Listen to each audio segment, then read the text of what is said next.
श्री स्वामी समर्थ. आज आहे एकादशी विठुरायाची. तर आज आम्ही करणार आहोत वरीचा भात उपवासासाठी. छान लालसर भाजून घेणार. याच्यानंतर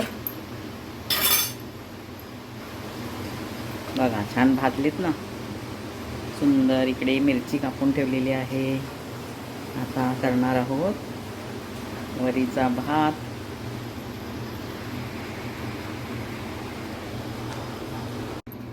आता इथे ठेवलेलं आहे तेल तापत. इकडे पाणी गरम झालेलं आहे. इथे वरीचे तांदूळ भाजून स्वच्छ धुवून घेतलेले आहेत.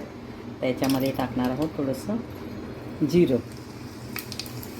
नंतर हिरवी मिरची,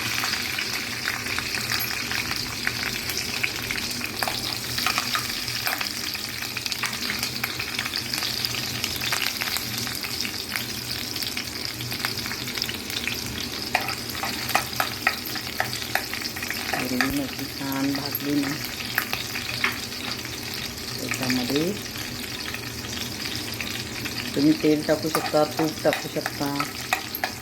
मी थोडंसं तेलच टाकते, नंतर मग थोडं तूप टाकणार आहे. आता याच्यामध्ये घालणार आहोत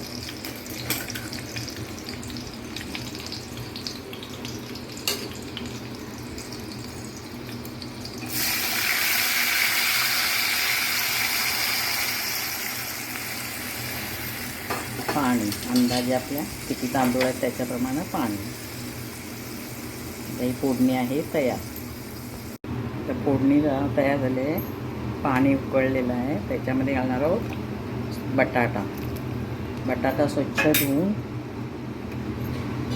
बारीक कापून घेतलेलं आहे. याच्यानंतर थोडंसं आपलं सैंधव आणि अंदाजे मी हातानं टाकते. सैंधव मीठ,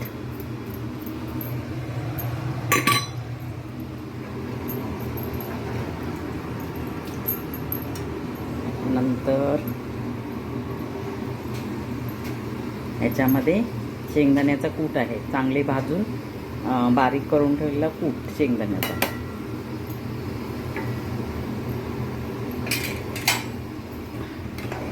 बघा चांगली उकळी आली आहे. सुंदर छानपैकी उकळी आली. आता याच्यामध्ये घालणार आहोत स्वच्छ धुवून भाजून. हे बघा कलर छान भाजायचे आहे ना. भात एकदम छान सुंदर भात मोकळा होता.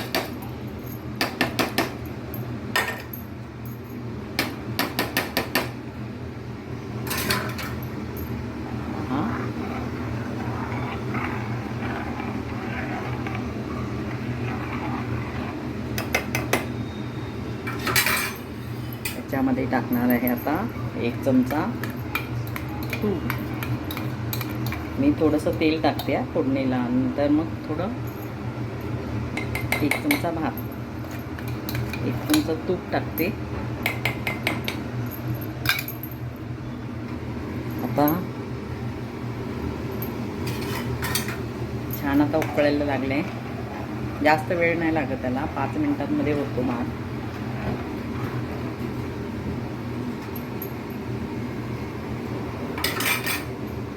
त्याच्यावर ठेवते झाकण.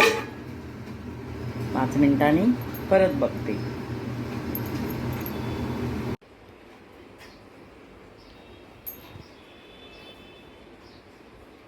आता भात तयार झालेला आहे. बघू शकता तुम्ही. बघा वाफ येते, छान सुंदर वाफ येते बघा. आता बघा इथे एकदम मोकळा झालेला आहे भात. आता तुम्ही ताकाबरोबर किंवा असा पण खाऊ शकता. उपमा खातो ना तसा छान खाऊ शकता. बघा ताक, शेंगदाण्याची कढी नसेल तरी चालते, असंच खाऊ शकता तूप टाकून. किंवा बघा सुंदर झाला आहे ना. तुपासोबत, ताकासोबत, आमटीसोबत, शेंगदाण्याची आमटी त्याच्याबरोबर खाऊ शकता. आवडेल ज्याला आवडेल तसं ते खाऊ शकतात. आता हा भात तयार आहे. तर तुम्ही आवडला असेल तर लाईक करा, शेअर करा, कमेंट करा, सबस्क्राईब करा. थँक्यू.